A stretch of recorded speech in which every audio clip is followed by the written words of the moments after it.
Hello friends, welcome to MPSC trick channel. मी अजय कुमार गोसावी. आजपासून आपण रंजन कोळंबे आणि किरण दसले सरांचं जे अर्थशास्त्र पुस्तक आहे त्या पुस्तकावर आधारित 50 MCQची सिरीज असणार आहे.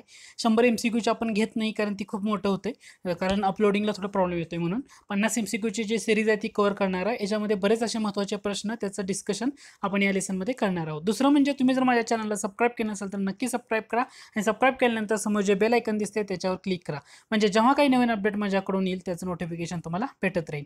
तर आज आपण वेळ न दौडता आपल्या लेसनला सुरुवात करूया. पहिला प्रश्न आहे की बरोबर असलेले विधान आपल्याला खाली दिलेल्या दोन विधानांमधून ओळखायचे आहे. पहिलं विधान आहे कलम 280 मधील तरतुदींच्या अनुसार वित्त आयोग एक स्वतंत्र अर्धन्यायिक विशेषज्ञ संस्था म्हणून कार्य करतो. आणि दुसरं विधान आहे भारतीय वित्त आयोग संविधानिक संस्था आहे.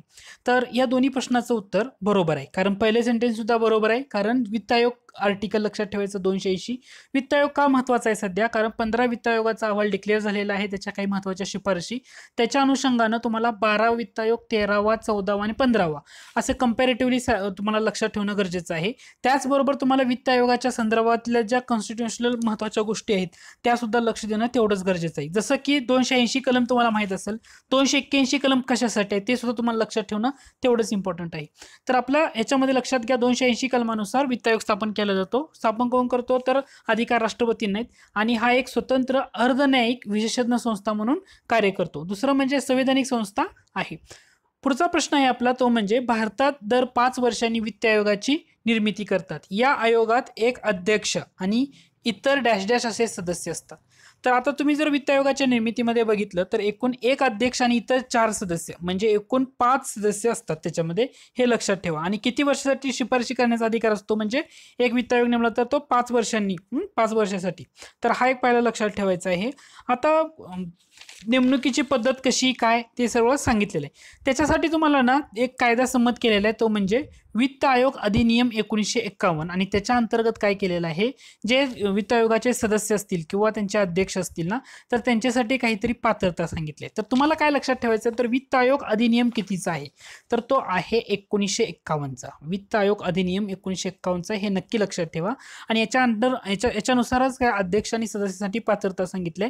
त्याच्यामध्ये पहिलं म्हणजे एक सर्वोच्च न्यायालयाचा किंवा उच्च न्यायालयाचा न्यायाधीश होण्याची पात्रता असावी त्या व्यक्तीकडं, किंवा सरकारी खात्यावर वित्तीय बाबींचा तो विशेषज्ञ असावा, अर्थशास्त्राचं ज्ञान असणं डेफिनेटली आवश्यक आहे, अशा काही अटी त्यामध्ये सांगितलेल्या आहेत. त्यामुळं वित्त आयोगामध्ये हे लक्षात ठेवा. आणि एक अध्यक्ष आणि इतर किती सदस्य असतात, तर 4 सदस्य. आणि वित्त आयोगाची निर्मिती राष्ट्रपतीच करतात दर 5 वर्षांनी, हा पॉईंट. आणि दुसरं तुम्हाला लक्षात ठेवायचं 1951चा वित्त आयोग अधिनियम, आणि त्याच्यामध्ये अध्यक्ष आणि सदस्यांची पात्रता सांगितलेली आहे. हा पॉईंट खूप म्हणजे खूप महत्वाचा आहे.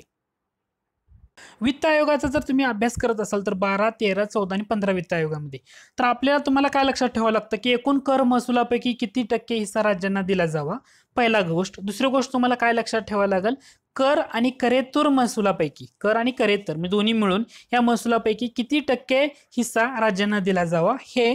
तिसरं घटक तुम्हाला लक्षात ठेवायचं, त्याच्यामध्ये असणारे घटक म्हणजे लोकसंख्येला किती त्यांनी वेटेज दिलेलं आहे, क्षेत्रफळासाठी किती दिलेलं आहे, किंवा कर प्रयत्नासाठी किंवा वित्तीय शिस्त आणण्यासाठी किती प्रयत्न दिले, त्या अनुषंगाने त्या राज्यांना त्या वाटा दिला जातो. त्याचबरोबर तुम्हाला आणखी एक गोष्ट लक्षात ठेवणं गरजेचं आहे. परीक्षेला ना ज्या आजपर्यंत बऱ्याच 1-2दा विचारले, ते म्हणजे 4 सेंटेन्स दिले असतात, त्यात एक सेंटेन्स असं असतं, ते म्हणजे आता समजा 12व्या वित्त आयोगाने, तो प्रश्न आपण घेऊ डायरेक्ट. 12व्या वित्त आयोगानुसार केंद्र व राज्यांनी कर जीडीपीचे प्रमाण कितीपर्यंत वाढवलं पाहिजे, आणि कर्ज जीडीपीचे, कराचं जीडीपीशी रिलेशन आणि कर्जाचं जीडीपीशी रिलेशन, हे गोष्टी लक्षात ठेवणं गरजेचं आहे. आता 12व्या वित्त आयोगानं सांगितलं होतं कराचं जीडीपीशी प्रमाण किती असावं, तर ते सांगितलं होतं 17.6%. आणि कर्जाचं जीडीपीशी असलेलं प्रमाण किती असावं, आत आणावं, तर 75%च्या आत आणावं.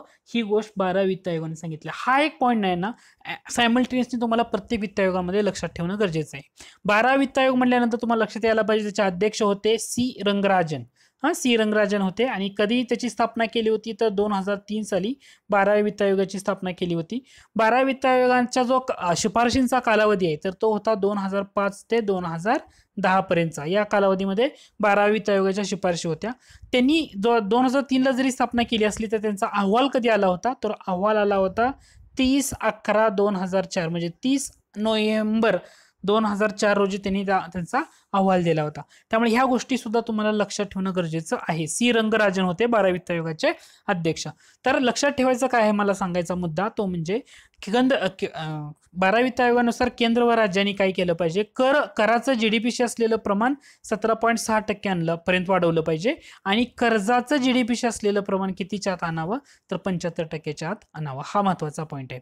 दुसरा म्हणजे आता केंद्रीय विभाजन योग्य कर महसुलापैकी किती टक्के वाटा राज्यांना दिला जावा असं 12 वित्त आयोगाने सांगितलं होतं. तर 12 वित्त आयोगाने सांगितलं होतं 30.5% एवढा वाटा राज्यांना दिला जावा. मग आता प्रश्न असा उरतो की 11 वित्त आयोगाने किती सांगितलं होता तर तो 29.5% सांगितलेला होता. 12व्याने सांगितलं 30.5% दिला जावा. पण ह्याच्यामध्ये पण दोन गोष्टी आहेत. लक्षात काय घ्यायचंय तुम्हाला तर राज्यांना केंद्रीय विभाजन योग्य कर महसुलापैकी, त्याचबरोबर इथे जर तुम्हाला कर व करेत्तर महसुलापैकी म्हटलं असतं तर तो आकडा वेगळा ठरला असता. हे सुद्धा गोष्टी तुम्हाला डेफिनेटली लक्षात ठेवणं गरजेचं आहे. पुढचा प्रश्न आहे की राज्यांना आता 11 वित्त आयोगानं किती महसूल म्हणजे केंद्रीय विभाजन योग्य कर महसुलापैकी किती टक्के वाटा राज्यांना दिला पाहिजे असं 11 वित्त आयोगाने सांगितलं होतं ते म्हणजे 29.5. हे ऑलरेडी आपण सांगितलं. 12 वित्त आयोगाने सांगितलं होतं की 30.5% वाटा राज्यांना द्यावा. कशाच्या?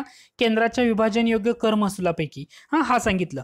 परंतु 12 वित्त आयोगानं जो केंद्रीय महसुलातला कर आणि करेत्तर उत्पन्न जर कन्सिडर केलं तर तो किती टक्के वाटा राज्यांना द्यावा असं सांगितलेलं आहे तर तो आहे 38%.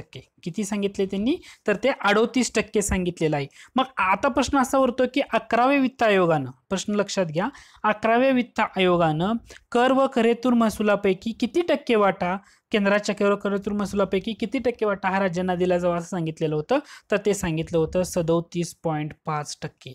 11व्या आणि 12 वित्त आयोगानं आजपर्यंत जास्त करून फोकस केलेला आहे. परंतु आता 15 वित्त आयोग आल्यामुळे 13 आणि 14 आयोगावर इथून पुढे सुद्धा प्रश्न येण्याचे चान्सेस जास्त आहेत. त्यामुळे 12 वित्त आयोगाने किती टक्के कर व करेत्तर म्हटले 38, 11 मध्ये 37.5. हे जे फिगर्स आहेत ना हे लक्षात ठेवणं महत्वाचं आहे. त्याच्यानंतर 11 वित्त आयोगाने सांगितलं होतं 37.5, 12व्याने सांगितलं होतं 38. हे आपण ऑलरेडी आता डिस्कस केलं. त्याच्यानंतर हा एक पॉईंट आहे. हा पॉईंट तुम्हाला थोडासा लक्षात ठेवणं गरजेचं आहे. जसं की आपण असं म्हणतो की 12 वित्त आयोगानं केंद्रीय कर महसुलापैकी किती टक्के वाटा राज्यांना द्यावा असं सांगितलं होतं तर तो आपण आकडा सांगितलं होता 30.5. परंतु याच्यामध्ये ना 4 महत्वाच्या गोष्टी, 3 महत्वाच्या गोष्टी आहेत. पहिलं म्हणजे कापड, दुसरं तंबाखू आणि तिसरं साखर.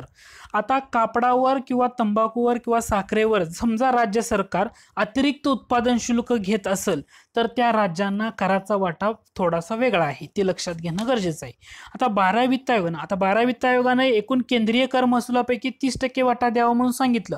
परंतु 12 वित्त आयोगानं काय सांगितलं होतं तर त्यांची एक तरतूद अशी होती ती म्हणजे कापड, तंबाखू आणि साखरेवर याच्यावर जर राज्य सरकार वाढीव उत्पादन शुल्क लावत असेल, घेत असेल ना तर त्या राज्यांचा करातील वाटा 30.5% न देता त्यांना किती द्यायचा 29.5% एवढा राज्य सरकारना तो वाटा दिला गेला पाहिजे असं सांगितलेलं आहे. म्हणजे जर कापड, तंबाखू आणि साखरेवर वाढीव उत्पादन शुल्क जर राज्य सरकार लावत असेल तर त्यांचा जो वाटा दिला जातोय तर त्याच्यामध्ये कपात केली जाते तर ती 29.5 आहे. हा एक महत्वाचा पॉईंट आहे की जिथं फसवलं जातं. कसं फसवलं जातं आता प्रश्न परत एकदा सांगतो. एकूण केंद्रीय कर महसुलापैकी 12व्या वित्त आयोगानं किती टक्के वाटा राज्यांना द्यावा असं सांगितलं तर 30.5%. पण जर समजा राज्य सरकारनं कापड, तंबाखू आणि साखरेवर जर वाढीव उत्पादन शुल्क आकारत असेल तर तो वाटा किती द्यावा म्हणून सांगितलं 29.5%. आणि राज्यांना केंद्राचा जो कर आणि करेत्तर उत्पन्न सगळे एकत्र येते त्याचा किती टक्के वाटा राज्यांना द्यावा म्हणून सांगितलं तर ते आहे 38%. 38. ह्या 3 महत्वाच्या गोष्टी आहेत ना हे लक्षात ठेवणं गरजेचं आहे. आय होप तुमचा हा पॉईंट क्लिअर झाला असेल. पुढचा पॉईंट आहे तो म्हणजे आता 12 वित्त आयोगानुसार कापड 12 वित्त आयोगानुसार असा जर प्रश्न विचारला तुम्हाला 12 वित्त आयोगानुसार कापड, तंबाखू आणि साखरेवरचं वाढीव उत्पादन शुल्क समजा केंद्र सरकारच घेत असेल तर त्या राज्यांना करातील वाटा किती असणार तर तो 30.5. समजा इथं राज्य सरकार घेत असेल असा जर असेल तर तो वाटा किती येणार 29.5. एवढा महत्वाचा फरक आहे तो लक्षात घ्या. त्याच्यानंतर पुढचं एक आर्टिकल महत्वाचं आहे, जसं 280 कलम तुम्हाला महत्वाचं आहे लक्षात ठेवावं लागतं, तसं 281 कलम लक्षात आहे. का महत्वाचं आहे? कारण राष्ट्रपती काय करतात, वित्त आयोगाच्या सगळ्या ज्या शिफारशी असतात ना, तर त्या स्पष्टीकरणासह संसदेत मांडण्याचं कार्य करतात आणि ही भारतीय राज्यघटनेच्या आर्टिकल 281 मध्ये सांगितलेला आहे. हा पॉइंट महत्वाचा आहे. राष्ट्रपती काय करणार, संसदेत मांडण्याचं कार्य करणार, त्यामुळे हा पॉईंट लक्षात घ्या. त्याच्यानंतर पुढचा एक पॉईंट असा आहे, तो म्हणजे 12 वित्त आयोगानुसार एक फिगर्स आहे, ती म्हणजे तुम्हाला राज्यांना हस्तांतरित होणारे जे स्रोत आहेत त्याच्यापैकी अनुदानाचा वाटा किती असावा. कारण सध्या भारताचा जर विचार केला तर भारतासारख्या विकसनशील देशामध्ये अनुदानाशिवाय कुठलीच गोष्ट पुढे जात नाही. जोपर्यंत सरकार अनुदान देत नाही तोपर्यंत त्या गोष्टीचं इम्प्लिमेंटेशन बऱ्याच गोष्टी अवलंबून आहेत. म्हणून राज्यांना हस्तांतरित होणारे जे एकूण स्रोत आहेत त्याच्यापैकी अनुदानाचा वाटा कितीपर्यंत असावा अशी शिफारस 12 वित्त आयोगाने केली होती आणि तो फिगर्स आहे 18.9%. त्यामुळे अनुदानाचा वाटा किती म्हटल्यानंतर 18.9% हे लक्षात घ्या. पुढचा प्रश्न आहे, प्रश्न फक्त कन्सेप्च्युअल क्लिअरिटीवर आहे. प्रश्न असा आहे, राजकोषीय तुटीतून डॅश डॅश वजा केल्यावर प्राथमिक तूट मिळते. व्याज देणे, व्याज जमा, निव्वळ व्याज देणे आणि वरीलपैकी नाही. तर याचं उत्तर आहे व्याज देणे. हां, तर हे लक्षात ठेवा. कन्सेप्च्युअल क्लॅरिटी ज्यांची असेल त्यांना ते समजून जाईल. याच्यासाठी सार्वजनिक वित्तमध्ये आपण ऑलरेडी लेसनमध्ये डिस्कशन केलेलं आहे पहिल्या भागामध्ये. त्याच्यानंतर पुढचा प्रश्न आहे, तो म्हणजे 2011-12च्या वर्षाकरिता नियोजन आयोगाचा जो अंदाज आहे त्याच्यानुसार दारिद्र्याच्या मोजमापासंदर्भात पुढील राज्य आपल्याला घटत्या क्रमाने लावायचे. तर याचं तुम्हाला जर तुम्ही नीट ॲनालिसिस केलं तर तुम्हाला त्याचं उत्तर मिळेल. त्यांनी काय म्हटलेलं आहे की घटत्या क्रमानं म्हणजे 1 नंबरला येणार बिहार, ओके, 2 नंबरला येणार ओडिसा, 3 नंबरला येणार मध्य प्रदेश आणि 4 नंबरला येणार उत्तर प्रदेश. म्हणजे बिहार घटत्या क्रमानं म्हटल्यानंतर बिहार, त्यानंतर मग येणार ओडिसा, मग मध्य प्रदेश आणि मग उत्तर प्रदेश. पुढचा प्रश्न आहे की भारतात सेवा कर कधी लावण्यात आला होता, या डॅश डॅश रोजी लावण्यात आला होता. त्याचं उत्तर आहे 1 जुलै 1994 रोजी. 1 जुलै 1994. सर्व्हिस टॅक्स खूप महत्वाचा आहे बरं का, कारण सर्व्हिस टॅक्सवर अलीकडच्या काळात प्रश्न विचारला जातोय. त्यामुळे सर्व्हिस टॅक्स कधी लावला होता हे मी तुम्हाला माहीत असणं गरजेचं आहे एकदम फॅक्च्युअली. तो म्हणजे 1 जुलै 1994 रोजी. पुढचा प्रश्न आहे आपला, तो म्हणजे fiscal responsibility and budget management bill ची उद्दिष्ट कोणती होती. खाली दिलेल्या 4 उद्दिष्टापैकी कोणती FRBM कायद्याची उद्दिष्ट आहेत असं विचारलेलं आहे. आता याच्यामध्ये ना FRBM कायदा, आता हा कायदा कधी संसदेने मंजूर केला होता तर 2003चा हा कायदा आहे, हे लक्षात घ्या. MPSC मध्ये काय होतं की हा 2004चा कायदा असं म्हटलं तर, परंतु कायदा जरी 2003चा असला तर त्याचं इम्प्लिमेंटेशन हे जुलै 2004 मध्ये सुरू झालेलं होतं. त्यामुळे जुलै 2004, त्यामुळे इम्प्लिमेंटेशन ऍक्च्युअली 2004ला झालं, परंतु कायदा FRBM ऍक्ट 2003 असं म्हटलं जातं. आता ह्या ऍक्टनुसार काय सांगितलं होतं तर 2 गोष्टीवर फोकस केला होता. एक होता तो म्हणजे महसुली तूट, दुसरं होतं ते म्हणजे राजकोषीय तूट. या कायद्यानुसार 2003 साली जेव्हा कायदा होता आणि त्याचे नियम चालते 2004ला आणि इम्प्लिमेंटेशन 4 मध्ये सुरू झालं होतं. तर त्याच्यामध्ये असं सांगितलं होतं की 2009 पर्यंत काय केलं पाहिजे, हे जे महसुली तूट आहे ह्या महसुली तुटाचं पर्टिक्युलरली सर्वच्या सर्व उच्चाटन करणं गरजेचं आहे हे सांगितलं होतं.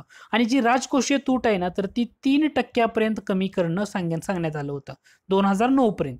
आता मग FRBM कायद्याची वैशिष्ट्ये कोणती, तर पहिलं सेंटेन्स वाक्य बरोबर येतं का, तर हो, महसुली तुटाचं उच्चाटन करणं करायचं होतं 2009 पर्यंत. त्यानंतर दुसरं सेंटेन्स होतं राजकोषीय तूट कमी करणं, हो करायची होती 3% पर्यंत. त्यामुळे दुसरा सेंटेन्स बरोबर आहे. तिसरं पाहिलं आपण वाढत्या सार्वजनिक कर्जास आळा घालणं. कारण FRBM कायदाच ऍक्च्युअली त्याच्यासाठी आणला होता की राज्य सरकार नुसते कर्ज कर्ज कर्ज. आता ही परिस्थिती उद्भवली होती ना 2 राज्यामुळे, एक म्हणजे बिहार आणि दुसरं म्हणजे उत्तर प्रदेश. त्या राज्य सरकारने बरीचशी कर्ज घेऊन ठेवली होती की ज्याचा काही ताळमेळच नाही. त्याच्यामुळे हा कायदा करणं गरजेचं पडलं आणि संसदेने तो मंजूर केलेला आहे. दुसरं म्हणजे FRBM कायद्याच्या उद्दिष्टामध्ये संरक्षण खर्चात कपात करण्याचं वगैरे काही नाहीये. त्यामुळे हे चौथं सेंटेन्स चुकीचं ठरतंय. पहिली तिन्ही बरोबर येतात. तुम्हाला परत एकदा सांगतो, FRBM कायदा 2003चा, इम्प्लिमेंटेशन सुरू झालं जुलै 2004ला. दुसरं म्हणजे त्याच्यामध्ये महसुली तुटाचं पूर्णपणे उच्चाटन करायचं आहे आणि राजकोषीय तूट 3% पर्यंत कमी करायचं असं टार्गेट ठेवण्यात आलेलं होतं. ओके, त्यानंतर पुढचा प्रश्न आहे, खालीलपैकी कोणती बाब फॅटचे वैशिष्ट्य दर्शवते. आता फॅट म्हणजे काय, VAT म्हणजे काय, value added tax. Value added tax असं म्हटलं जातं. आता ह्या कन्सेप्च्युअल क्लॅरिटीसाठी हा प्रश्न महत्त्वाचा आहे. आता फॅट कशावर लावला जातो, तर वस्तूच्या विक्रीवर लावला जातो. लक्षात घ्या, फॅट कशावर लावला जातो, वस्तूच्या विक्रीवर लावला जातो. दुसरं म्हणजे फक्त विक्रीच्या वेळेसच हा वसूल केला जातो, त्यामुळे हेही आता याचं उत्तर काय आहे, तर वरीलपैकी सर्व आहे. फॅट हा फक्त वस्तूच्या विक्रीवर लावला जातो आणि विक्रीच्या वेळेलाच वसूल केला जातो. दुसरं म्हणजे व्हॅट हा वस्तूची विक्री किंमत खरेदीच्या किमतीच्या फरकावर सुद्धा लावला जातो. त्यामुळे फॅट लक्षात ठेवणं गरजेचं आहे. व्हॅल्यू ॲडेड टॅक्स परीक्षेला याच्यावर प्रश्न येतोच. पुढचा प्रश्न आहे की सरकारचा कायदा व सुव्यवस्था यावरील खर्च डॅश डॅश आहे. उत्पादक खर्च, अनुत्पादक खर्च, भांडवली खर्च आणि वरीलपैकी नाही. आता कायदा आणि सुव्यवस्था म्हटल्यानंतर हा भांडवली खर्च येणार नाही, त्याच्यामुळं हा कट झाला. दुसरं म्हणजे उत्पादक खर्च आणि अनुत्पादक खर्च. आता उत्पादक खर्च आणि अनुत्पादक म्हणजे ज्या उत्पादनावर काही आपल्याला मिळत असेल, कायदा सुव्यवस्था म्हणजे हे राज्य चालवण्यासाठी गरजेचं आहे आणि ते इम्प्लिमेंटेशन होणं गरजेचं आहे. त्यासाठी उत्पादक खर्च त्याच्यामध्ये येणार नाही, त्याचं उत्तर येणार अनुत्पादक खर्च. ओके. पुढचा आहे ते म्हणजे करेतर महसुलामध्ये खालीलपैकी कोणत्या स्रोतातून मिळतो, सरकारला मिळतो. त्यामध्ये चलन. आता याचं उत्तर सगळं वरीलपैकी सर्व आहे. करेतर महसुलामध्ये काय असतं हे सांगण्यासाठी आपण तो प्रश्न घेतला होता. अगोदरच्या 12 वित्त आयोगाच्या शिफारशीमध्ये मी बऱ्याचसा उल्लेख केला होता, त्यामुळे आपण घेतला येतो. चलन, नाणी पाडणे, टांगसाळ हे सुद्धा करेतर महसुलामध्ये येतं. व्याज, पावती व लाभांश आणि बाकी करेतर महसूल या सर्व गोष्टी करेतर महसूलमध्ये मेन्शन केलेल्या असतात. सिंपल प्रश्न आहे. इथून पुढे थोडंसं काय काय प्रश्नाची आपण डिफिकल्टी लेवल वाढवणार आहोत. पुढचा पॉइंट आहे तो म्हणजे वित्त कमिशनचे कार्य हे राष्ट्रपतींना कोणत्या बाबतीत शिफारशी करणे आहे. तर याचं उत्तर काय आहे, वित्त आयोगाचं काम कशासाठी. पहिलं लक्षात घ्या, वित्त आयोगानं काय केलं पाहिजे, जो कराच्या उत्पादनामधून मिळणारा भाग आहे तर त्याचं राज्य आणि केंद्र यांच्यामध्ये वाटणी करणं. त्यामुळे पहिलं सेंटेन्स तर डेफिनेटली बरोबर आहे. दुसरं म्हणजे केंद्राच्या अनुदानामधून राज्यांना जे उत्पन्न द्यायचं आहे तर त्याच्यामधले जे तत्व आहेत ना ते सुद्धा ठरवण्याचं कार्य वित्त आयोगच करतो. दुसरं ही स्टेटमेंट बरोबर आहे. तिसरं म्हणजे दुसरे कोणतेही प्रकरण जे राज्य सरकार व केंद्र सरकार यातील वित्तीय संबंधाशी निगडीत आहे ते सुद्धा बरोबर आहे. म्हणजे वित्त आयोगाचं महत्वाचं कार्य. वित्त आयोग म्हटल्यानंतर 280 कलम लक्षात ठेवा आणि संसदेसमोर मांडण्यासाठी स्पष्टीकरणासहित ते राष्ट्रपतींचं कर्तव्य हे 281 आर्टिकल थोडंसं लक्षात ठेवणं महत्वाचं आहे. त्याच्यानंतर पुढचा प्रश्न आहे की राज्य सरकारचे महत्वाचे महसुलाचे मार्ग कोणते. याच्यामध्ये वरीलपैकी सर्व उत्तर येतं, कारण राज्य सरकारला स्वतःचे कर आकारण्याचा अधिकार आहे. दुसरं म्हणजे केंद्र शासनाच्या ज्या महसूल उत्पादनामध्ये त्याच्यामध्ये सुद्धा राज्य सरकारचा वाटा असतो, वित्त आयोगाच्या वेगळ्या गोष्टी. दुसरं महत्वाचं म्हणजे केंद्र सरकारकडून अनुदानाच्या स्वरूपामध्ये सुद्धा बऱ्याच ठिकाणी मदत मिळायला पाहायला मिळते आणि राज्य सरकारच्या कराच्या स्वरूपात नसलेला महसूल सुद्धा राज्य सरकारच्या एक महसुलाचा महत्वाचा मार्ग आहे. आता हा प्रश्न फक्त लॉजिकल आणि थोडंसं थिंकिंगवाला होता. सिंपल आहे, स्ट्रेट फॉरवर्ड, थोडा विचार केला तर उत्तर सोडवता येईल. पुढचा प्रश्न आहे की खालीलपैकी कोणत्या पंचवार्षिक योजनेमध्ये औद्योगिक विकासाच्या दृष्टीने अवजड उद्योगधंद्यावर भर दिला गेला. तर ती योजना होती दुसरी पंचवार्षिक योजना. आता प्रश्न असा आहे की दुसरी पंचवार्षिक योजना कोणत्या प्रतिमानावर आधारित होती, कमेंटमध्ये जरूर मेन्शन करा. पुढचा प्रश्न आहे तो प्रश्न थोडासा लक्षात घ्या, प्रश्न थोडा लॉजिकल आहे. जो कंबाईनचा एक्झाम देणार आहे तर त्यांच्यासाठी इम्पॉर्टंट आहे, त्याच्या सिलेबसच्या रिलेटेड. प्रश्न असा आहे की 1960-61 ते 1990-91 हा जो कालावधी कन्सिडर केला, या कालावधीमध्ये कोणत्या देशाच्या संघाबरोबर भारताचा सर्वात मोठ्या प्रमाणावर व्यापार चालत होता. तर त्याचं उत्तर काय. ऑप्शनमध्ये पेट्रोलची निर्यात करणाऱ्या देशांचा संघ, पूर्वेकडील युरोपीय देश, आखाती देश आणि आर्थिक सहकारी व विकास संस्था असं म्हटलेलं आहे. तर त्याचं उत्तर आहे आर्थिक सहकार्य व विकास संस्था. आता या आर्थिक सहकार्य व विकास संस्थेला काय म्हणतात इंग्रजीमध्ये ते तुम्ही जरूर कमेंट बॉक्समध्ये मेन्शन करा. पुढचा प्रश्न आहे राज्य सहकारी बँक सध्या का महत्वाचं आहे. सध्या राज्य सहकारी बँक चर्चेत आहे. तुम्ही शरद पवारांचं लेटेस्ट ट्विट आणि त्यांनी काय काय म्हटलं होतं की राज्य सहकारी बँकांना संपवायला निघाले आहे केंद्र शासन असं म्हटले, कारण ते सर्व आरबीआयच्या अंडरखाली बऱ्याच गोष्टी केल्या गेलेल्या आहेत. त्यामुळं प्रश्न असा आहे की राज्य सहकारी बँक पुढीलपैकी कोणत्या मार्गाने भांडवल उभारणी करत नाहीत. आता 4 ऑप्शन दिलेले आहेत, त्यांना आपल्याला त्यामध्ये ओळखायचं की कोणत्या मार्गाने ते भांडवल उभारणी करत नाहीत. पहिलं बघा, सभासदांना भाग विक्री करून. तर हे आहे का, तर हो, राज्य सहकारी बँकना त्यांचं भांडवल उभा करण्यासाठी सभासदांना भाग विक्री करतात. त्यामुळं विचारलंय की कोणत्या मार्गाने भांडवल उभा करत नाहीत, त्यामुळे पहिला ऑप्शन तर गेला. रिझर्व्ह बँकवर राज्य सरकारकडनं कर्ज घेऊन, हो ते कर्ज घेतात परंतु ते भांडवल उभारणी करतात त्याच्या थ्रू, त्याच्यामुळे दुसरा ऑप्शन सुद्धा उत्तर येणार नाही, आपल्याला नाही असं विचारलंय त्यामुळे आपण ते पाहतोय. चौथा पॉईंट आहे की सभासद आणि बिगर सभासदाकडून ठेवी स्वीकारून, हो तर त्या ठेवी स्वीकारतात आणि त्यानुसार ते आपलं भांडवल उभा करतात. परंतु जर तिसरा पर्याय जर बघितला बाजारात रोखे विक्री करून, तर राज्य सहकारी बँकेकडे असं काही नाही, रोखे विक्री करून ते भांडवल उभारणी करत नाहीत. त्यामुळे तुम्हाला सध्या काय लक्षात ठेवायचंय, कारण राज्य सहकारी बँकेवर आलेले सध्या निर्बंध या शासनाने बरेचसे टाकलेले आहेत, त्यामुळे ती राज्य सहकारी बँक चर्चेत होती, चर्चेत आहे तो सुद्धा मुद्दा, त्याच्यामुळे आपण हा प्रश्न घेतलाय. करंट रिलेटेड हा पॉईंट ठरू शकतो. तर राज्य सहकारी बँक आपलं भांडवल कशामधून उभा करू शकत नाही, तर बाजारामध्ये रोखे विक्री करून आपलं भांडवल उभारणी करू शकत नाही. करंट रिलेटेड आहे, त्याच्यामुळे हा पॉईंट महत्वाचा. आता हा जो पुढचा प्रश्न आहे तो हा लॉजिकल आहे. लॉजिकल म्हणजे तुम्हाला पंचवार्षिक योजना जर टॉपिक तुम्ही व्यवस्थित वाचला असेल तर तुम्हाला त्याचं उत्तर नक्की देता येईल. प्रश्न असा आहे की 12व्या पंचवार्षिक योजनेपूर्वीचे भारतीय नियोजनाबाबत खालील विधाने विचारात घ्या आणि कोणतं विधान बरोबर आहे ते आपल्याला ओळखायचंय. पहिलं आहे ते म्हणजे भारतीय नियोजन हे सूचक आर्थिक नियोजन आहे, भारतीय नियोजन हे भौतिक नियोजन आहे आणि भारतीय नियोजन हे सामाजिक नियोजन आहे. 12व्या पंचवार्षिक योजनेच्या अगोदर पूर्वीचे असं म्हटलेलं आहे. तर हा जर प्रश्न नीट कळला तर हे उत्तर आहे वरीलपैकी सर्व. कारण 12व्या पंचवार्षिक योजनेच्या अगोदर आपण सगळे पॉईंट किंवा सगळे नियोजन कशा प्रकारचं आहे तर ते अवलंबून पाहिलेलं आहे. आता प्रश्न असा आहे की तुम्ही उत्तर कमेंट बॉक्समध्ये नक्की द्या. कोणत्या पंचवार्षिक योजनेपासून भारतानं सूचक आर्थिक नियोजनाचा प्रायोगिक तत्वावर पहिल्यांदा वापर केला?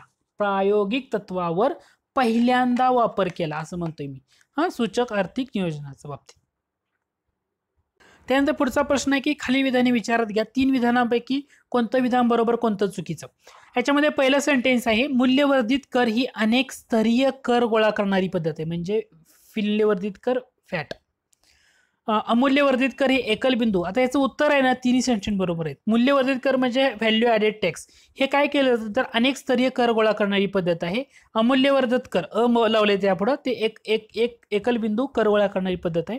आणि जेव्हा मूल्यवर्धित कराच्या अंमलबजावणी जर व्यवस्थित झाली तर गरीब लोकांच्या राहणीमानात आणि खरेदी शक्तीमध्ये सुधारणा होईल, ते सुद्धा स्टेटमेंट बरोबर आहे. फॅट हा पॉईंट खूप महत्वाचा आहे, कारण जीएसटी अलीकडे आल्यामुळं ह्या पॉईंटवर थोडे जीएसटीवरच प्रश्न विचारले जात आहेत. परंतु आता थोडासा जीएसटी मागं पडून वॅटवर सुद्धा प्रश्न विचारला जाऊ शकतो, तर वॅट सुद्धा पॉईंट व्यवस्थित अभ्यासा. पुढचा आहे तो म्हणजे गिनीचा गुणांक खालीलपैकी कोणत्या सामाजिक प्रश्नाचं मापन करतो, तर ते उत्पन्नातील असमानता, हाही लक्षात घ्या. पुढचा प्रश्न आहे की करांच्या संबंधात पुढीलपैकी योग्य विधानाची निवड करा. उत्पन्न कर हा प्रत्यक्ष कर नाही. दुसरा आहे वस्तू व सेवा कर हे अप्रत्यक्ष कर आहेत.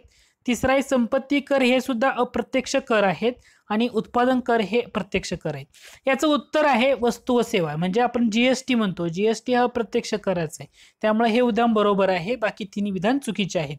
संपत्ती कर, उत्पादन कर आणि उत्पन्न कर असं थोडं फसवलेलं होतं. हा प्रश्न ना एमपीएससी मध्ये आलेला आहे, एमपीएससी मधलाच आपण हा प्रश्न घेतलेला, एमपीएससी ला विचारलेला प्रश्न.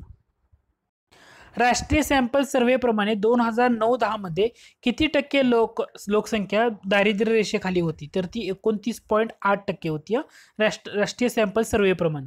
त्याच्यानंतर 2009-10 मध्ये जेव्हा ग्रामीण भागातली किती टक्के होती तर 33.8% दारिद्र्य रेषेखाली होती आणि शहरी भागातली किती होती तर ती 20.9. हा आकडा नक्की लक्षात ठेवा. का घेतलेला आहे तर राष्ट्रीय सॅम्पल सर्व्हेप्रमाणे 2009-10 मध्ये किती टक्के लोक दारिद्र्य रेषेखाली होते, 29.8. ग्रामीण भागातले किती होती तर 33.8 आणि शहरी भागातले किती होते तर 20.9%. हे तिन्ही फिगर्स खूप महत्वाचे आहे बरं का, कारण एमपीएससी मध्ये असा सरळ सिंपल प्रश्न न विचारता 4 सेंटेन्स जर दिली जातात आणि त्यामध्ये अशा प्रकारे प्रश्न विचारला जातो. एकूण जर विचारलं लोकसंख्या 29.8, 33.8 ग्रामीण आणि शहरीमध्ये 20.9, खूप महत्वाचं. आता कोणत्या पद्धतीमध्ये वस्तू व सेवांचं निव्वळ मूल्यवर्धी दर्शवतात, हे उत्पादन पद्धतीमध्ये. उत्पादन पद्धती, उत्पन्न पद्धती. आता भारतामध्ये जर जे राष्ट्रीय उत्पन्नाचं मोजमाप करताना कोणत्या पद्धतीचा वापर केला जातो तर उत्पादन पद्धती आणि उत्पन्न पद्धती या दोन्हींचा वापर केला जातो. उत्पादन पद्धती म्हणजे काय तर वस्तू आणि सेवांचं निव्वळ मूल्य दर्शवणारी म्हणजे पद्धती म्हणजे उत्पादन पद्धती. आणि उत्पन्न पद्धती म्हणजे काय, फक्त सेवा क्षेत्राचं स्थूल देशांतर्गत उत्पादन दाखवलं जातं, ते म्हणजे उत्पन्न पद्धती. उत्पादन आणि उत्पन्न ह्याच्यामध्ये शब्दामध्ये गफलत करू नका. आणि आपल्यामध्ये जो वापर केला तो राष्ट्रीय उत्पन्न मोजण्यासाठी तर ह्या दोन्ही पद्धतीचा एकत्रित वापर करतात भारतामध्ये. पुढचा प्रश्न आहे हा निर्देशांक 2010 मध्ये प्रसिद्ध केला गेला. 1997 पासून जाहीर होत असलेल्या मानव दारिद्र्य निर्देशांकाची जागा या निर्देशकाने घेतली. तर तो निर्देशांक कोणता? तो आहे MPI, multi dimensional poverty index, किंवा त्याला आपण बहुआयामी दारिद्र्य निर्देशांक. ह्या टॉपिकवर सुद्धा त्याचे जे पॅरामीटर्स महत्वाचे असतात त्याच्यावर प्रश्न विचारला जातो, किंवा तो कधी लागू झाला, कोणता निर्देशांक कधी लागू झाला हे लक्षात घ्या. आता बहुआयामी दारिद्र्य निर्देशांक, किंवा त्याला आपण मल्टी डायमेन्शनल पॉवर्टी इंडेक्स म्हणतो, हा 2010 मध्ये पहिल्यांदा प्रसिद्ध करण्यात आलेला होता.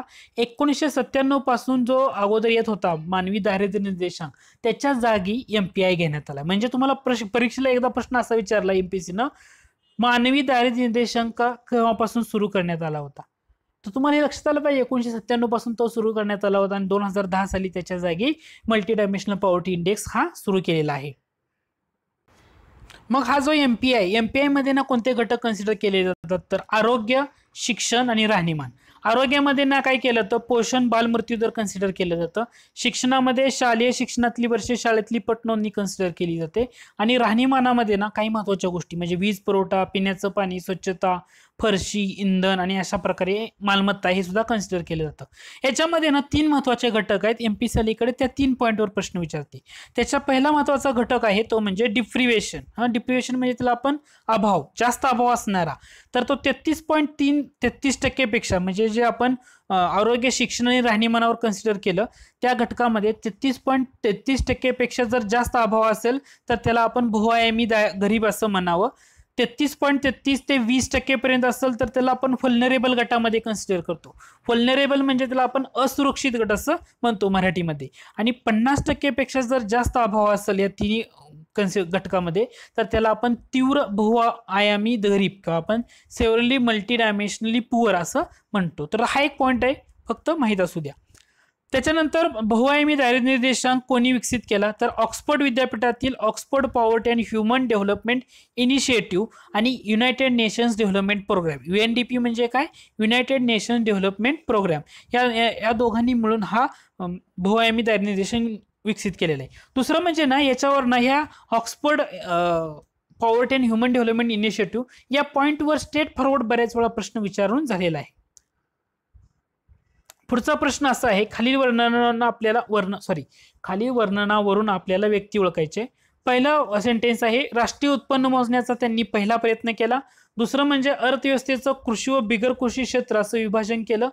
एक इयरमध्ये थोडे गपलत झाले. राष्ट्रीय उत्पन्न 340 कोटी व दरडोई उत्पन्न 20 कोटी वैज्ञानिक पद्धतीने मानली गेलेली नाही, असं त्यांनी केलं होतं. तर हे 1900 पाहिजे, 1800 पाहिजे, इथं 1900 झाले, प्रिंटिंग मिस्टेक आहे, ते समजून घ्या. तर ते आहे दादाभाई नौरोजी. म्हणजे राष्ट्रीय उत्पन्न मोजण्याचा पहिला प्रयत्न कोणी केला होता, तर दादाभाई नौरोजी यांनी केलेला होता. आणि त्यांनी महत्वाचं काय की बऱ्याच वेळा आपल्याला एवढंच माहित असतं की राष्ट्रीय उत्पन्न मोजण्याचा त्यांनी पहिला प्रयत्न केला आणि 1867 मध्ये राष्ट्रीय उत्पन्न 340 कोटी आणि दरडोई उत्पन्न 20 रुपये होतं. आणि त्यांची पद्धत वैज्ञानिक मानली गेलेली नाही. परंतु तुम्हाला एक गोष्ट आणखी लक्षात ठेवणं गरजेचं आहे, ते म्हणजे दादाभाई नौरोजी यांनी पहिल्यांदा जे अर्थव्यवस्थेचं कृषी आणि बिगर कृषी क्षेत्र असं विभाजन करून उत्पन्न मोजलेलं. त्यामुळे कृषी आणि बिगर कृषी क्षेत्र असं विभाजन कोणी केलं म्हटलं तर दादाभाई नौरोजी. हा पॉईंट लक्षात ठेवा. दुसरं म्हणजे तुम्हाला राष्ट्रीय उत्पन्न किती मोजलं होतं त्यांनी, इथं 1800 पाहिजे, 1867-68 मध्ये, तर ते होतं 340 कोटी आणि दरडोई उत्पन्न किती होतं तर ते 20 रुपये. हे लक्षात ठेवणं गरजेचंच आहे. आता पुढचा प्रश्न आहे तो म्हणजे, सर्वप्रथम वैज्ञानिक पद्धतीनं त्यांनी राष्ट्रीय उत्पन्नाची गणना केली. त्यांना राष्ट्रीय उत्पादन लेखा प्रणालीचे प्रतिपादन म्हणून, त्याचे जनक म्हणून त्यांना ओळखलं जातं. तर ते कोण आहेत, तर ते आहेत FK.R.V. राव. आता FK.R.V. हे लक्षात ठेवा, FK राव असं म्हटलं तर लक्षात नाही, FK.R.V. राव महत्वाचं. पुढचा प्रश्न आहे, राष्ट्रीय उत्पन्न समितीची स्थापना केव्हा झाली. याच्यावर MPSC एकदा प्रश्न विचारला होता. मला ऍक्च्युअली हा पॉईंट डिटेलमध्ये सांगायचा होता म्हणून मी तो प्रश्न सिंपल केला तयार. राष्ट्रीय उत्पन्न समितीची स्थापना केली होती 4 ऑगस्ट 1949 रोजी आणि याचे अध्यक्ष होते PC महालनोबिस. महालनोबिस पाहिजे, ब्रिज झाले. आणि याचे सदस्य, बऱ्याच वेळा परीक्षेला काय होतं सांगू का, PC महालनोबिस अध्यक्ष असलेले राष्ट्रीय उत्पन्न समिती म्हणजे इतर 2 सदस्य कोणते ना, याच्यावर सुद्धा MPSC ट्रेन करते व फोकस करते. त्याच्यामध्ये डॉक्टर D.R. गाडगीर आणि FK.R.V. राव हे दोघं होते. हे दोन्ही व्यक्ती लक्षात ठेवणं गरजेचं आहे. राष्ट्रीय उत्पन्न समितीची स्थापना PC महालनोबिस अध्यक्ष होते 4 ऑगस्ट 1949. DR गाडगीळ आणि FK राव हे होते. यांनी अहवाल सादर केला होता. पहिला अहवाल 1951 मध्ये आणि शेवटचा अहवाल 1954 मध्ये सादर केला होता. यांनी केलेल्या शिफारशीनुसारच राष्ट्रीय नमुना सर्वेक्षण आणि CSO केंद्रीय सांख्यिकीय संघटना म्हणजे CSO म्हणतो ती संघटना 1954 मध्ये स्थापन करण्यात आली होती. आणि हे कुणी केली होती शिफारस, तर या PC महालनोबिस यांच्या राष्ट्रीय उत्पन्न समितीनं शिफारस केलेली होती. त्यामुळे हा पॉईंट खूप महत्वाचा आहे ना. एकदा MPSC याच्यावर प्रश्न विचारला होता आणि प्रश्न विचारताना त्यांनी काय केलं होतं, तर ह्या स्थापनेवर फोकस केलाय आणि दुसरं केलंय ह्यांचं जे सदस्य आहेत या सदस्यामध्ये फसवलेलं आहे. पुढचा प्रश्न आहे तो म्हणजे बँकांचं राष्ट्रीयकरण. हा पॉईंट मला कव्हर करायचा होता, आपण घेतलेला आहे. बँकांचं राष्ट्रीयकरण लेटेस्ट मध्ये आपण बऱ्याच गोष्टी पाहिल्या, परंतु याच्या अगोदर बँकांचं राष्ट्रीयकरण कधी झालं होतं. पहिलं महत्वाचं बँकांचं राष्ट्रीयकरण झालंय ते म्हणजे 19 जुलै 1969 रोजी. त्यावेळेच्या तत्कालीन पंतप्रधान होत्या इंदिरा गांधी आणि त्यांनी 14 बँकांचं राष्ट्रीयकरण केलं 1969 साली. तर किती कोटीपेक्षा अधिक ठेवी असलेल्या बँकांचं राष्ट्रीयकरण करण्यात आलं होतं त्या काळी, तर त्या 50 कोटीपेक्षा अधिक ठेवी ज्या बँकांचं आहे तर त्यांचं 19 जुलै 1969 रोजी राष्ट्रीयकरण केलं. का महत्वाचं आहे सांगतो. सध्या राष्ट्रीयकरणाचा मुद्दा खूप गाजलेला आहे, त्याच्यावर प्रश्न येणार. तर प्रश्न विचारताना MPSC त्याच्या हिस्ट्रीवर प्रश्न विचारू शकते. त्याच्यामुळं इंदिरा गांधी यांनी 19 जुलै 1969 रोजी 50 कोटीपेक्षा ज्यांच्या ठेवी अधिक आहेत तर अशा 14 बँकांचं राष्ट्रीयकरण केलं. दुसऱ्यांदा राष्ट्रीयकरण कधी झालं होतं, तर ते झालं होतं 15 एप्रिल 1980 रोजी आणि त्याच्यावर टार्गेट केलं होतं ते म्हणजे 200 कोटी रुपयापेक्षा अधिक ठेवी असलेल्या किती बँकांचं राष्ट्रीयकरण केलं होतं, तर त्या 6 बँकांचं केलं होतं. तुम्हाला काय करावं लागेल, आता मी याच्यामध्ये फक्त प्रश्न कव्हर करण्यासाठी मला फोकस करायचा होता 50 कोटीवर आणि ह्या 200 कोटीवर म्हणून मी कव्हर केला. दुसरा मला या प्रश्नामधून फोकस करायचा होता, तुम्हाला डेट लक्षात ठेवणं गरजेचं आहे. 1969 ला 19 जुलै आणि 15 एप्रिल 1980. तुम्हाला काय लक्षात ठेवावं लागणार, ह्या 14 कोणत्या खासगी बँकांचं राष्ट्रीयकरण झालं ते लक्षात ठेवा आणि इथं 6 कोणत्या खासगी बँकांचं राष्ट्रीयकरण झालं तेही लक्षात ठेवा. दोन्ही पॉईंट महत्वाचे आहेत. आणि त्याचबरोबर जो लेटेस्ट ट्रेंड आहे, लेटेस्ट ज्या कोणत्या कोणत्या बँकांचं विलिनीकरण कोणत्या बँकामध्ये झाले याच्या अगोदर आपण डिस्कस केले 2-3 वेळा, त्यामुळे आपण इथं तो घेत नाही, परंतु हे 2 पॉईंट तुम्ही नक्की लक्षात ठेवू शकता. पुढचा प्रश्न आहे, जेव्हा कामगारांचा पुरवठा कामगारांच्या मागणीपेक्षा जास्त असतो तेव्हा कोणती बेरोजगारी उद्भवते, तर ती आहे संरचनात्मक बेरोजगारी. त्याला आपण स्ट्रक्चरल अनएम्प्लॉयमेंट असेही म्हणतो. आता ही ना आर्थिक संरचनेशी म्हणजे आर्थिक स्ट्रक्चर म्हणजे याच्याशी संबंधित असते. तर जेव्हा कामगारांचा पुरवठा कामगारांच्या मागणीपेक्षा जास्त, हे लक्षात घ्या. स्ट्रक्चरल चेंजेस जेव्हा होते ना तर त्याच्यामधून ही बेरोजगारी होते. आता दुसरं लक्षात घ्या की विकसनशील देशामध्ये तुम्हाला अशा प्रकारची बेरोजगारी पाहायला मिळते, कारण विकसनशील देशामध्ये उत्पादन क्षमता ही कमी असते आणि उत्पादन क्षमता कमी असल्यामुळे काय होणार, तर ऑब्व्हियसली कामगारांची संख्या सुद्धा शक्यता कमी असणार. परंतु विकसनशील देशामध्ये बऱ्याच लोकांना जॉब मिळत नाही, काम मिळत नाही. त्याच्यामुळे काय होतं, तर कामगारांचा पुरवठा कामगारांच्या मागणीपेक्षा जास्त होतो. त्यामुळं संरचनात्मक बेरोजगारी स्ट्रक्चरल अनएम्प्लॉयमेंट विकसनशील देशामध्ये तुम्हाला पाहायला मिळते.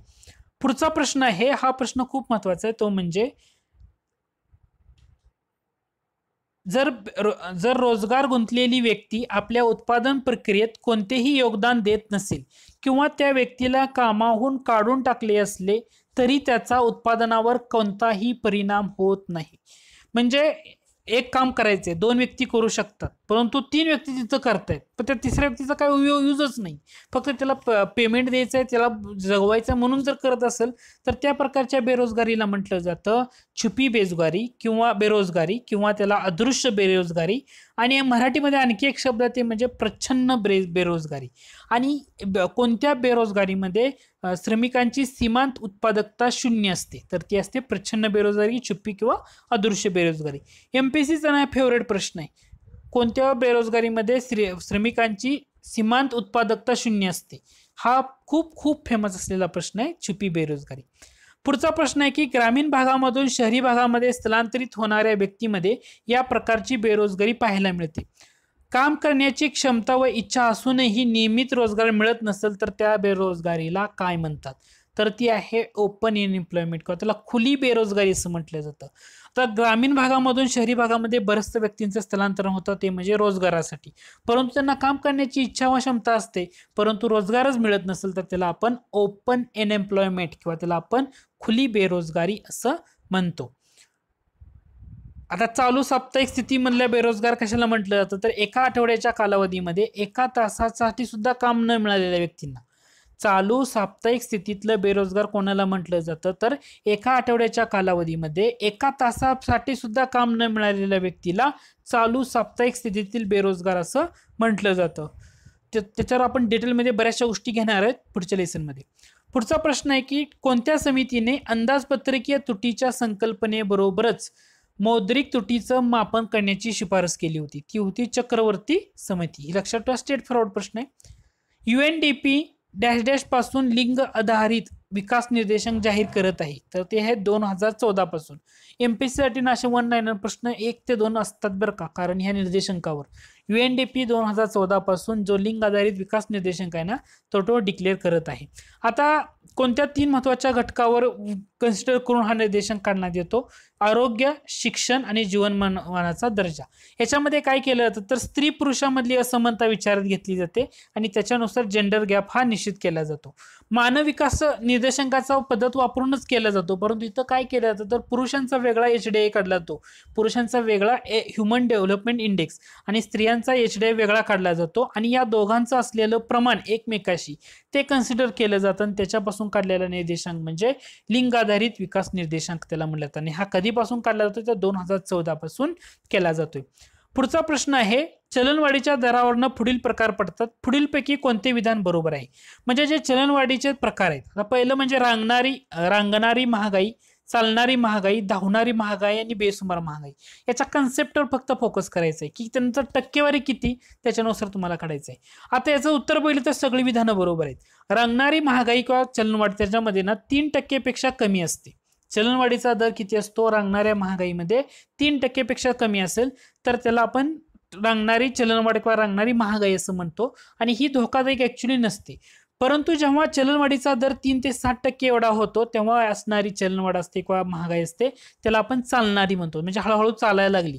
आणि अशा प्रकारची महागाई ना आपल्या अर्थव्यवस्थेसाठी खूप महत्वाची असते. महागाई पण असणं गरजेचं आहे. चालणारी महागाई आपल्या अर्थव्यवस्थेसाठी खूप महत्वाची आहे.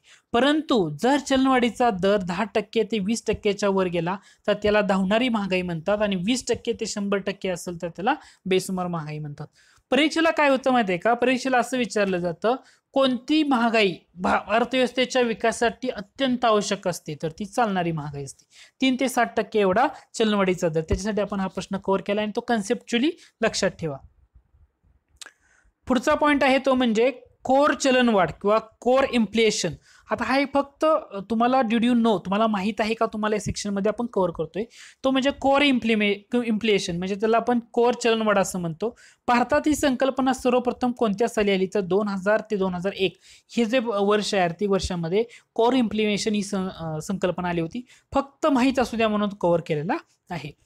आता कोर इन्फ्लेशन म्हणजे काय हे तुम्हाला अगोदर कळणं गरजेचं आहे. ते म्हणजे ऊर्जा आणि खाद्यपदार्थ हे सोडून इतर वस्तू व सेवांमध्ये असलेल्या चलनवाढीला काय म्हटलं जातं, कोर चलनवाढ असं म्हटलं जातं. ऊर्जा आणि खाद्यपदार्थ सोडून इतर वस्तू व सेवांमध्ये असणाऱ्या चलनवाढीला काय म्हटलं जातं, कोर इन्फ्लेशन चलनवाढ. हेही लक्षात ठेवा. पुढचा प्रश्न आहे, अर्थव्यवस्थेतील चलनवाढ व बेरोजगारी यांच्यातला संबंध दर्शवणारा आलेख म्हणजे फिलिप्स चक्र. फिलिप्स चक्रावर पण ना प्रश्न विचारला जातो.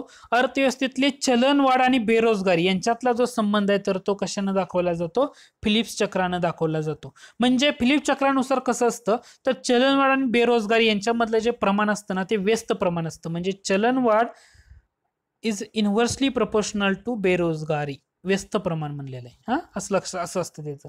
चलनवाढ is inversely proportional to unemployment असं.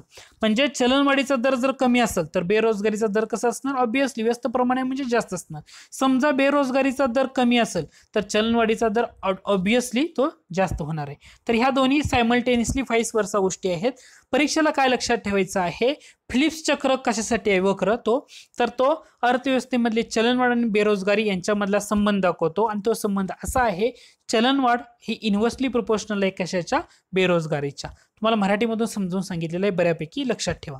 पुढचा प्रश्न आहे, बेरोजगारी कमी करण्यासाठी आणि आर्थिक वाढीसाठी बाजारात मागणी वाढवण्यासाठी सरकारने मुद्दामून घडवून आणलेली चलनवाढ.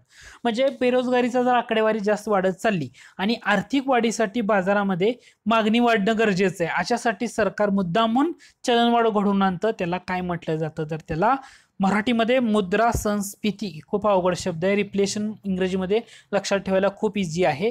सध्या का कव्हर केलं तर सध्या बेरोजगारीची आकडेवारी खूप वाढते आणि आर्थिक वाढ आणि इकॉनॉमिकल बॅलन्स किंवा अर्थव्यवस्था आपली अशा मार्गावरून जाते, त्यामुळं ह्याच्यावर सुद्धा फोकस करा. परीक्षेला अशा टाईपवर सुद्धा प्रश्न विचारला जाऊ शकतो. आज आपल्या लेसनचा शेवटचा प्रश्न आहे, तो म्हणजे कोणत्या दिवशी खासदार स्थानिक क्षेत्र विकास योजना सुरू झाली? त्याला MP लॅड योजना असंही म्हटलं जातं बरं का, MP लॅड योजना. तर ही 23 डिसेंबर 1993 रोजी खासदार स्थानिक क्षेत्र विकास योजना सुरू झालेली होती. तर या लेसनमध्ये मी काय केले, 50 प्रश्न. आता ही सिरीज कंटिन्यू चालू राहणार आहे, म्हणजे सायमल्टेनियसली आपलं इकॉनॉमिक्स झाला, परत पॉलिटी, परत सायन्स, कारण सगळ्या विषयाचा सायमल्टेनियसली अभ्यास होणं गरजेचं आहे. म्हणून अशा प्रकारे सिरीज, आणि प्रत्येक घटकानुसार आपण घेणार नाहीये, आपण असं मिक्स घेणार आहोत, म्हणजे सर्व गोष्टींचं नॉलेज तुम्हाला असणं गरजेचं आहे. अशा अनुषंगाने ही सिरीज आहे. आता या सिरीज बाबत तुम्हाला काही डाऊट शंका असतील तर तुम्ही कमेंट बॉक्समध्ये विचारू शकता. लेसन आवडलं तर मित्रांना शेअर करू शकता. आपण अशा प्रकारे बरेचसे घटक कव्हर करतोय. आय होप हे लेसन तुम्हाला आवडलं असेल.